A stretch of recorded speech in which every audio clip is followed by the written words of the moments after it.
Hey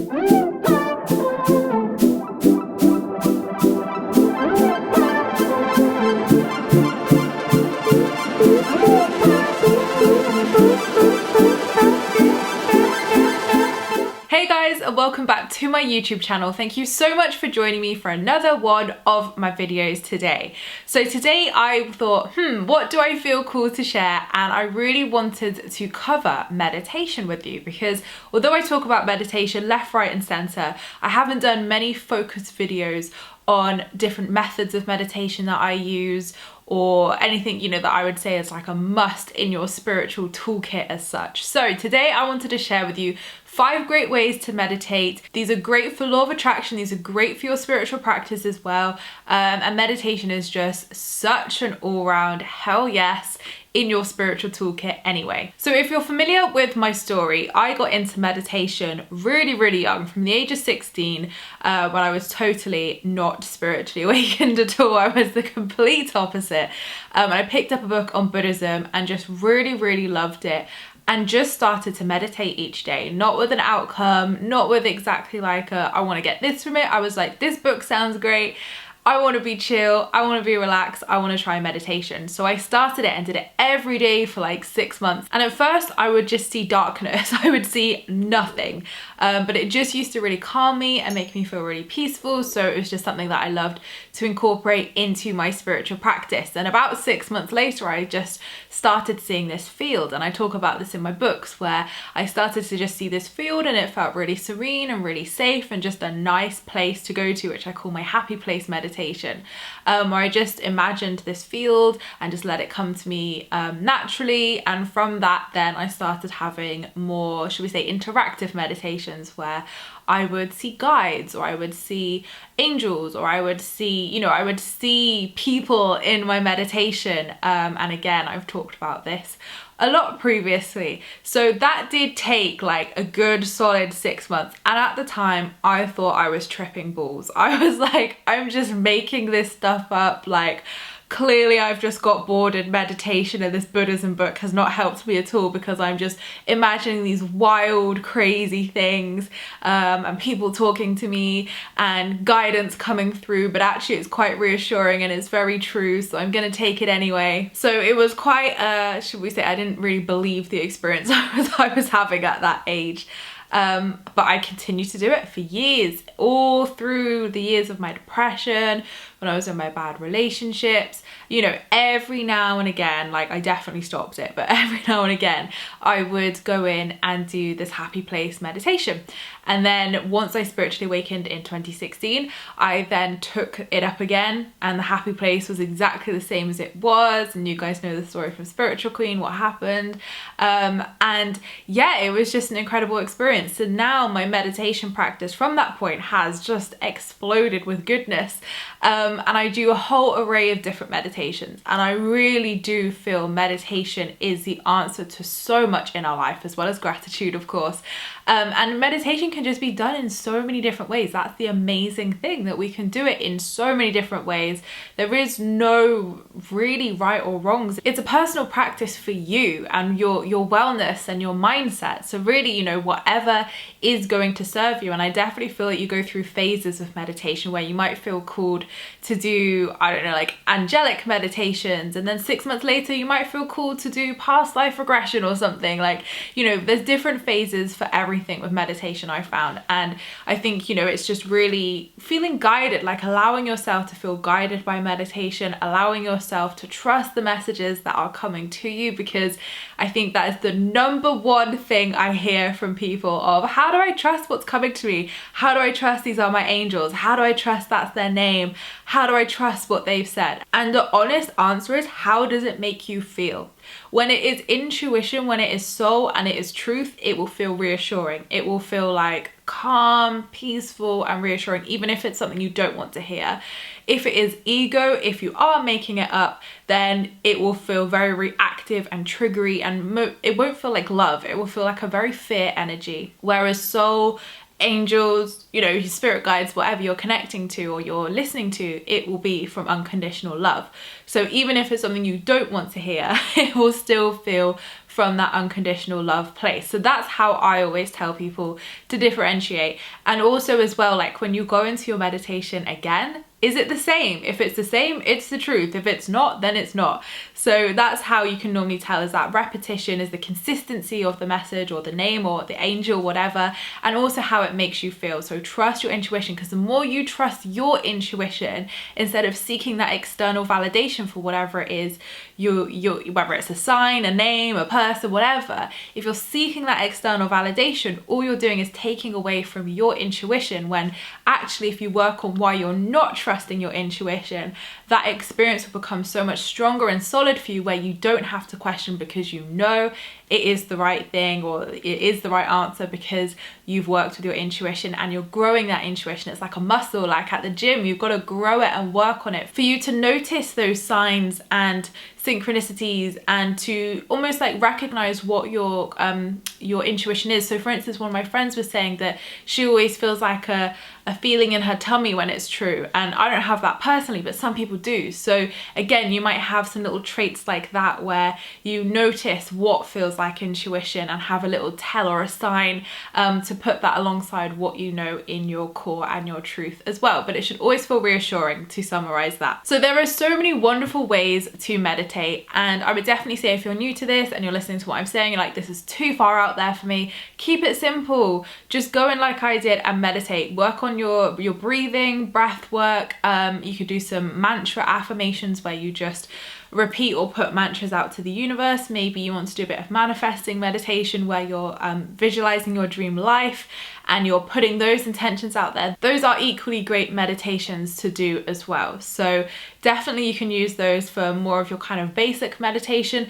And again, another thing I'm sure I'm going to get in the comments as well is, but how do you turn your monkey mind off? How do you turn these thoughts off when your thoughts are like going on overdrive and you're getting distracted? And I always say, bring it back to your breath. Your breath is such a powerful thing. I cannot stress this enough. So if you are focusing on your breath and you're focusing on your breathing, and I always say do it in equal measure. So breathing in for 5 seconds, holding for 5 seconds, and releasing it for 5 seconds. If 5 seconds feels too much, reduce it to an amount of time that feels good. But do it in equal counts, because when you're like going 1, 2, 3, 4, 5, you are distracting your mind. You're bringing that intention and that focus to your meditation practice. And set up the space as well. That's another important one. Like put a little candle on if you want to, maybe some incense, maybe put some essential oils on yourself, bring your favorite crystals, whatever it is. Set up a little ritual, set up a little sacred space where you choose like your meditation practice to be, because I always say this is like when running a bath, like you have a little ritual, you set up the space for your ritual so that you're bringing your intention, you're bringing your focus, so that when you're meditating, you're not just like forcing yourself into that state. It's almost like preparing for bedtime, like you've prepared yourself for the meditation, you've put your ritual together, you're setting that intention of I am here to meditate. So when you go into your meditation practice, you're feeling more serene and relaxed anyway, instead of just like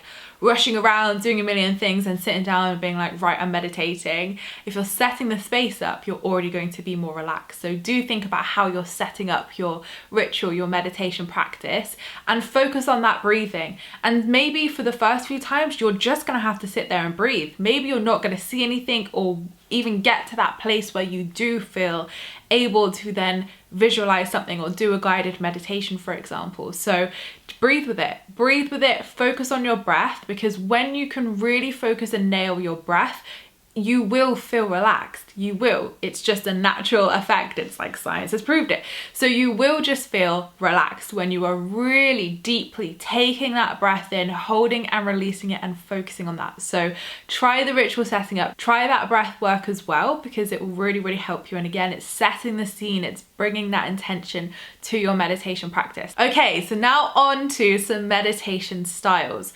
So I've picked my 5 great ways, but of course it's me. I'm probably gonna go through a million other sub meditations you can do with these 5 meditations. So the number 1 meditation I think every single spiritual person should be doing every single day, even if you won't class yourself as spiritual and you're like, Emma, this sounds a bit too out there for me, just keep it basic, keep it simple, is protection. Spiritual spiritual energetic protection, because as empaths, as spiritual beings, we pick up energy from everything and everywhere. Wherever we go, like, we're picking up energy from other people, and this is what can sometimes make us feel down when we don't need to feel down, or feel bogged down, or just feel funky when we really don't need to. If you're like, I was having a great day and then all of a sudden I felt rubbish. Like, this is why daily protection is so important as you spiritually awaken and as you do your spiritual work. So working with Archangel Michael is the guy to go to as such for your daily protection and your angel team. So you can just sit in meditation, sit cross-legged, and again, like, there is no right or wrong way. Like,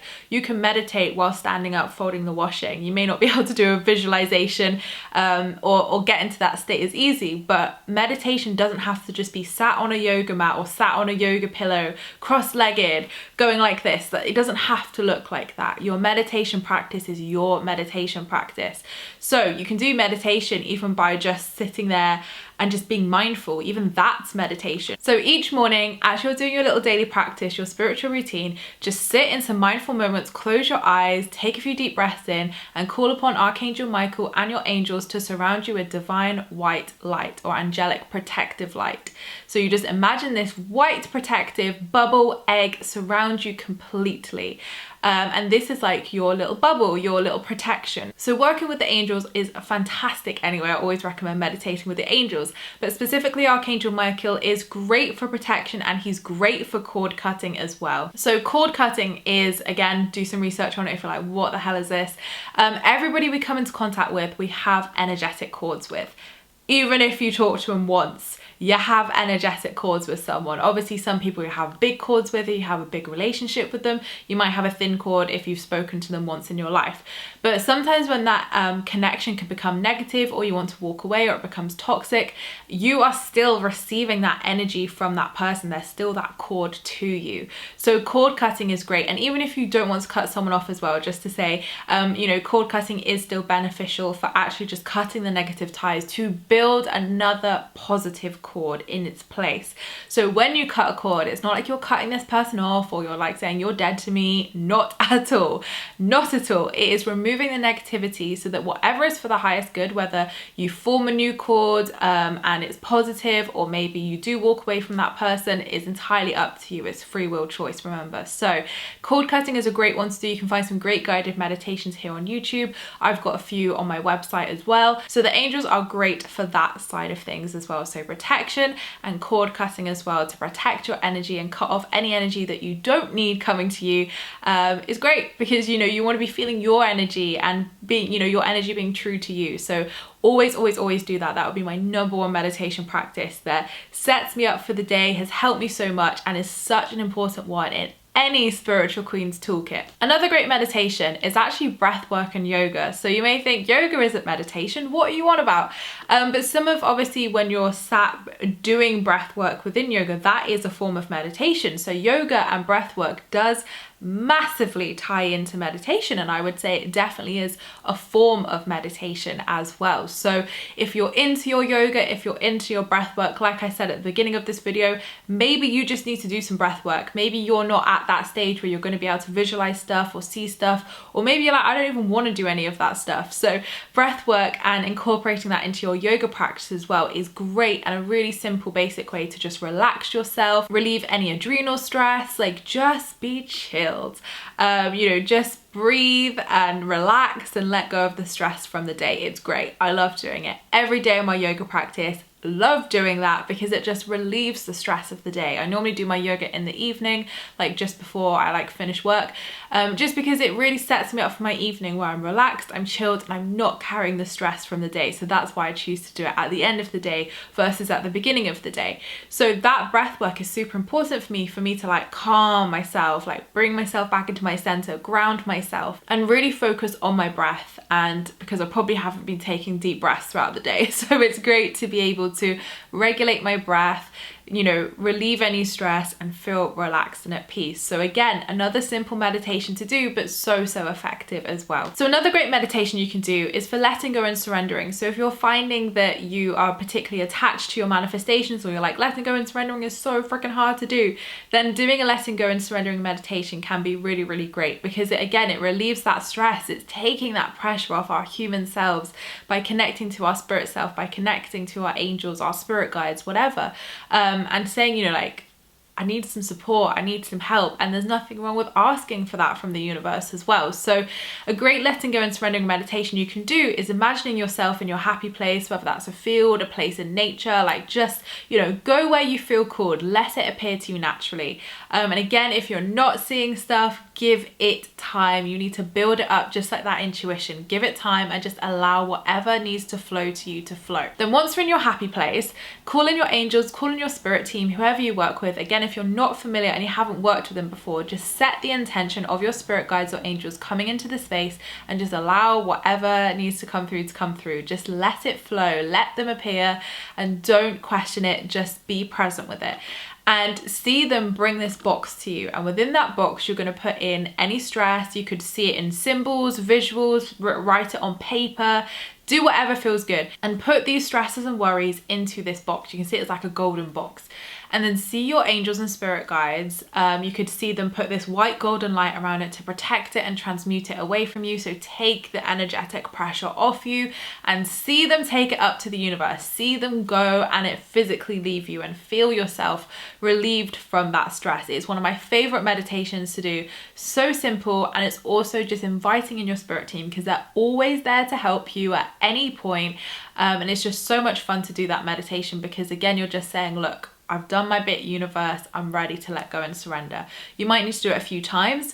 It's probably a meditation you could do regularly, of course, but it's great for just relieving yourself of that stress and of that pressure that you don't need to carry. So again, another great meditation is that you can actually work with your angels and spirit guides. So I know I've probably incorporated them into pretty much most of the examples I've given you anyway, but you can do meditations. Again, I've got these on my website. I'm sure there are loads of great guided meditations out there as well on YouTube. So if you're like, what's a guided meditation? A guided meditation is when like me or somebody else would guide you through the meditation by talking and saying, like, now do this, now see this.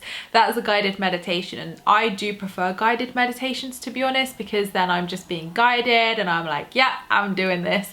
So I do love a good guided meditation, but equally freestyling is what I call like when you're freestyling it yourself, going in and just guiding it yourself. You know, that can be an equally powerful thing as well. If you're quite intuitive, allow yourself to be led. Let the universe guide you. Trust that intuition. So meeting your spirit guides and angels, then again, a process. You have to invite them in. You have to set that intention. And there is a beautiful intention mantra that I've put in my book, Positively Wealthy. Whoops, here we go. In my book, for connecting with your angels, inviting them in, and your spirit guides as well. So that's in my book. And there is a whole chapter on meditation in this book as well, of all the different meditations that I've mentioned today and way more. So if you're into your meditation and law of attraction and spirituality, then definitely do check the book out, because it's going to help you to connect. Like, the book is designed to help you to connect to your spirit guides and angels, as well as obviously being positively wealthy and manifesting your dreams. But along the 33 days, obviously you're connecting to your guide, you're asking for that support from the universe, and meditating as well. So there's lots of fun meditation styles, and there's a meditation playlist with the book as well that you can get to accompany the chapters, which is fun too. So my last great way to meditate was a really hard one to pick, because there's so many great ways to meditate. And I was like looking in my book, like, I want to pick them all. They're great. So some other great ones before I go into the last one is like past life regression. That's always a really fun one to do, but you do want to do that with somebody. You want that to be properly guided by an expert. You don't want to be freestyling that. And make sure it's a very legitimate source who is giving you that guided meditation. But they're really fun to do as well for healing, for growth, for releasing limiting fears and beliefs. Great meditation to do for an all-round just releasing. And also inner child meditation. I, as you guys all know, I'm a big preacher of inner child work and how amazingly healing and beneficial it is. So doing meditation with your inner child is such a healing practice. Again, I've got loads of stuff on this on my website for you, and I also have a whole course on inner child work and healing with your inner child, your limiting beliefs and fears. So inner child meditations are phenomenal, and probably I would say I would definitely say some of the biggest healing work I've had has been through inner child meditation. So they are really, really powerful when you do them and get through to that work and heal. But the one meditation I'm picking as my 5th great way is chakra meditations, because again, our chakras are so linked to so much. So your chakras, if you're not familiar with them, are you're part of your energetic body. So they reside just kind of like outside your body, but kind of still in your body. They're not like out here, they're like here is your chakras. So there are a whole variety of different chakras, but in kind of Western world, we deal with 7 main chakras going from your kind of base of your spine right up to just above your head. So definitely do some research into chakras. I've got a video on my channel and loads of podcasts on them as well, and blog posts too if you want to dive into them. But the reason why chakra meditations are great is because just like with anything in our body, our chakras can become unbalanced. So you might find that when your throat chakra is unbalanced, for example, you might have a thyroid issue, which is what I'm investigating at the moment. This is why I'm saying it as an example. So like I find that my voice sometimes can, like my throat does feel quite swollen sometimes, which is like obviously quite a sign of thyroid and of an unbalanced throat chakra. So you might find that sometimes when you don't speak up or you don't speak your truth. So you might find that you have throat issues where you're clearing your throat. You might have throat infections and things like that. And I remember last year I had really bad throat infections as I was releasing something from my throat chakra. I definitely feel like I'm doing that again. So it definitely is something you need to check in with regularly, your chakras. So you can have physical manifestations, but not always. Sometimes like with solar plexus, which is the top of your tummy, you might have bloating, and the solar plexus is our power hub. So our confidence, our raw. So if you're not standing in your power, then you might feel bloating there, or you might just feel sensations there, or you might just know that it's unbalanced. So chakra meditations are great, and there are some great ones here on YouTube. And like I said, I've got some great videos as well on my channel explaining chakras, but essentially they are such great meditations to do to balance your chakras, because you can see such physical changes in your life when you do balance them, whether it is that physical manifestation healing and disappearing, whether it's that you feel more confident and you go and speak your truth afterwards and something positive happens from that, or maybe you just feel more balanced and centered within yourself. Our root chakra, which is at our base of our spine, is our grounding. So it's our stability, it's our grounding. So again, you know, they help you to get grounded, they help you to feel more stable within yourself. So definitely check out chakras and definitely check out chakra meditations here on YouTube if you fancy it, or if you know that one of your chakras is imbalanced. And if you're struggling to see things during meditation, you definitely want to check your third eye chakra out.